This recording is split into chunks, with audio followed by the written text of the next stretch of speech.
নমস্কাৰ প্ৰিয় দৰ্শক, পুনৰ এবাৰ আপোনালোক সকলোকে আমাৰ এই চেনেলটোৰ অন্য এটা খুবেই গুৰুত্বপূৰ্ণ ভিডিঅ'ৰ মাজলৈ আন্তৰিক স্বাগতম জনাইছো। প্ৰিয় দৰ্শক, আপোনাৰ ঘৰত যদি শিক্ষাৰ্থী আছে, সন্তান আছে পঢ়া শুনা কৰা, বা আপুনিও যদি শিক্ষাৰ লগত জড়িত হৈ আছে, তেন্তে আপুনি ভুলতো সৰস্বতী পূজাৰ আগত এটা বস্তু কেতিয়াও নাখাব। যিহেতু 2026 বৰ্ষৰ সৰস্বতী পূজা সমাগত 23 জানুৱাৰী তাৰিখে সৰস্বতী পূজা সমগ্ৰ ৰাজ্যজুৰি পালন কৰা হ'ব।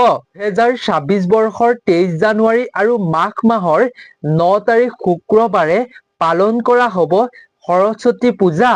গতিকে প্ৰিয় দৰ্শক, আপুনি আজিৰ এই ভিডিঅ'টো সম্পূৰ্ণকৈ চাওক, তেতিয়া আপুনি সুন্দৰভাৱে জানিব পাৰিব কোনটো বস্তু আপুনি সৰস্বতী পূজাৰ আগত খোৱাটো উচিত নহয় আৰু কি কাৰণে এই বস্তুটো খোৱাটো উচিত নহয়, আপুনি সুন্দৰভাৱে শাস্ত্ৰ সম্বন্ধীয়ভাৱে এই ভিডিঅ'টোত আপুনি জানিবলৈ পাব।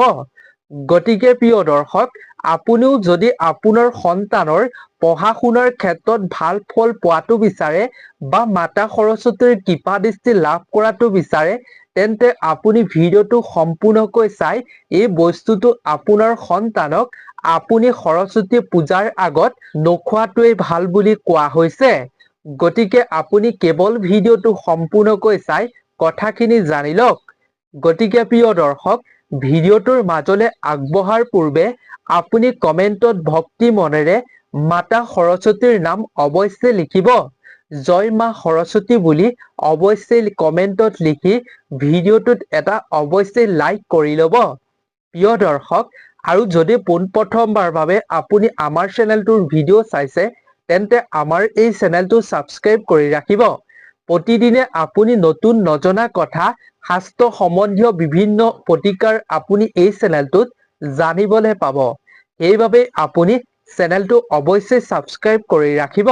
প্ৰিয় দৰ্শক, প্ৰাচীন কালৰে পৰা দেৱ দেৱীৰ পূজা পাতল হৈ আহিছে।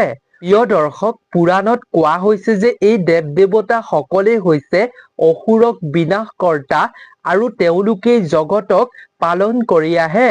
প্ৰিয় দৰ্শক, যিদৰে লক্ষ্মী দেৱীক ঐশ্বৰ্য বিভূতি বুলি পূজা অৰ্চনা কৰা হয় ধন সম্পত্তিৰ বাবে, ঠিক সেইদৰে মাতা দুৰ্গাক বিপদ নাশিনীৰ ৰূপে পালন কৰা হয় পূজা অৰ্চনা। লগতে প্ৰিয় দৰ্শক, ঠিক সেইদৰে প্ৰিয় দৰ্শক, দেৱী সৰস্বতীকো বাগদেৱী অৰ্থাৎ বিদ্যাৰ অধিষ্ঠাত্ৰী দেৱী হিচাপে এই সৰস্বতী পূজাৰ দিনটোত পূজা আৰাধনা কৰা হয়। প্ৰাচীন কালৰে পৰা বসন্ত পঞ্চমীৰ দিনটোত মাতা সৰস্বতী দেৱীক আৰাধনা কৰি অহা হৈছে। এই দিনটোত মাতাৰ শ্ৰীচৰণত মাতাৰ প্ৰিয় বস্তু অৰ্পণ কৰি তেওঁলোকে মনে প্ৰাণে কামনা কৰে যাতে তেওঁলোকৰ শিক্ষাৰ ক্ষেত্ৰত থকা সকলো বিপদ বিঘিনি দূৰ হয়, বাধা দূৰ হৈ যাতে তেওঁলোকে মাতাৰ কৃপা লাভ কৰি যাতে তেওঁলোকে আশাসমূহ পূৰ্ণ কৰিব পাৰে, তাৰ বাবে সকলোৱে মাতাৰ শ্ৰীচৰণত প্ৰাৰ্থনা কৰে। কিন্তু প্ৰিয় দৰ্শক, সৰস্বতী পূজাৰ দিনটোৰ আগতে আপুনি এনে এটা বস্তু খোৱাটো উচিত নহয় বুলি কোৱা হৈছে। যিসকলে পঢ়া শুনাত তেওঁলোকে ভাল ফল পাব বিচাৰে বা যিসকল পঢ়া শুনাত দুৰ্বল, তেওঁলোকে এই দিনটোৰ আগতে এই বস্তুটো নোখোৱাটোৱেই ভাল বুলি কোৱা হৈছে। গতিকে প্ৰিয় দৰ্শক, আহক আমি ভিডিঅ'টোৰ মূল বিষয়বস্তুৰ মাজলৈ আগবাঢ়ো। আপুনি কি কাৰণত এই বস্তুটো খাব নালাগিব আৰু কোনটো বস্তু খাব নালাগিব, তাৰ বিষয়ে আমি সুন্দৰভাৱে জানি লওঁ। প্ৰিয় দৰ্শক, তাৰ আগতে আপোনালোকক এটা অনুৰোধ, আপোনালোকে কি বস্তু সৰস্বতী পূজাৰ আগত খাব নালাগিব, এই বস্তুটোৰ বিষয়ে জনাৰ লগে লগে আপুনি ভিডিঅ'টো কাটি নিদিব, অৰ্থাৎ স্কিপ নকৰিব। কাৰণ প্ৰিয় দৰ্শক, আপুনি এই বস্তুটো সৰস্বতী পূজাৰ আগত কিয় খাব নালাগে, ইয়াৰ আচল কাৰণ কি, তাৰ বিষয়েও জানি ল'ব লাগিব। প্ৰিয় দৰ্শক, আপোনাক জনাম, আপুনি মাতাৰ শ্ৰীচৰণত সৰস্বতী পূজাৰ দিনা কি বস্তু অৰ্পণ কৰাটো অতি জৰুৰী। তাৰ বিষয়টো আমি এটা বস্তুৰ বিষয়ে শ্বেয়াৰ কৰিম, যিটো বস্তু এই দিনটোত মাতাৰ চৰণত অৰ্পণ কৰাটো অতি ফলদায়ক বুলি গণ্য কৰা হৈছে। শাস্ত্ৰৰ অনুসৰি এই বস্তু অৰ্পণ কৰিলে মাতাক মাতা প্ৰসন্ন হয়। প্ৰিয় দৰ্শক, এই বস্তুটো অৰ্পণ কৰাৰ বিষয়ে বহুতো পৌৰাণিক কাহিনীও আছে। গতিকে আহক আমি তাৰ মাজলৈ আগবাঢ়ো। প্ৰিয় দৰ্শক, সৰস্বতী মাতাক সন্তুষ্ট কৰিবৰ বাবে মহামুনি ব্যাসদেৱে বদৰিকা আশ্ৰমত তপস্যা কৰিছিল আৰু তপস্যাৰ আৰম্ভণিতে ব্যাসদেৱে যিখিনি ঠাইত তপস্যা আৰম্ভ কৰিছিল ঠিক তাৰ কাষতে এটা বগৰীৰ বীজ থৈ তেওঁক চৰ্ত আৰোপ কৰা হৈছিল যে যেতিয়ালৈকে সেই বগৰীৰ গুটিটো অংকুৰিত হৈ পুলি হ'ব আৰু যেতিয়া সেই পুলিটো গছ হ'ব আৰু ফুল ফুলি যেতিয়া সেই গছজোপাৰ পৰা বগৰী হ'ব আৰু তেতিয়া অৰ্থাৎ যিদিনা সেই গুটিটোৰ পৰা ফল হৈ পকি যেতিয়া ব্যাসদেৱৰ মূৰত পৰিব সেইদিনাই ব্যাসদেৱৰ সেই তপস্যা পূৰ্ণ হ'ব, অৰ্থাৎ সৰস্বতী মা প্ৰসন্ন হ'ব। আৰু তেতিয়া ব্যাসদেৱে সেই চৰ্ত মানি লৈ তপস্যা আৰম্ভ কৰিছিল আৰু তাৰ পাছত লাহে লাহে সেই বগৰীৰ গুটিটোৰ পৰা এটা পুলি হ'ল আৰু তাৰ পাছত সেই পুলিটোৰ পৰা এজোপা ডাঙৰ বগৰীৰ গছ হ'ল আৰু তাৰ পাছত গছজোপা ডাঙৰ হৈ ফুলিবলৈ আৰম্ভ কৰিলে আৰু ফুলি পেলাই তাত বগৰী লাগিবলৈ আৰম্ভ কৰিলে আৰু এদিন সেই বগৰী পকি ব্যাসদেৱৰ মূৰত পৰিছিল আৰু তেতিয়া ব্যাসদেৱে বুজি পাইছিল তেখেতৰ তপস্যা পূৰ্ণ হৈছিল, অৰ্থাৎ সফল হৈছিল।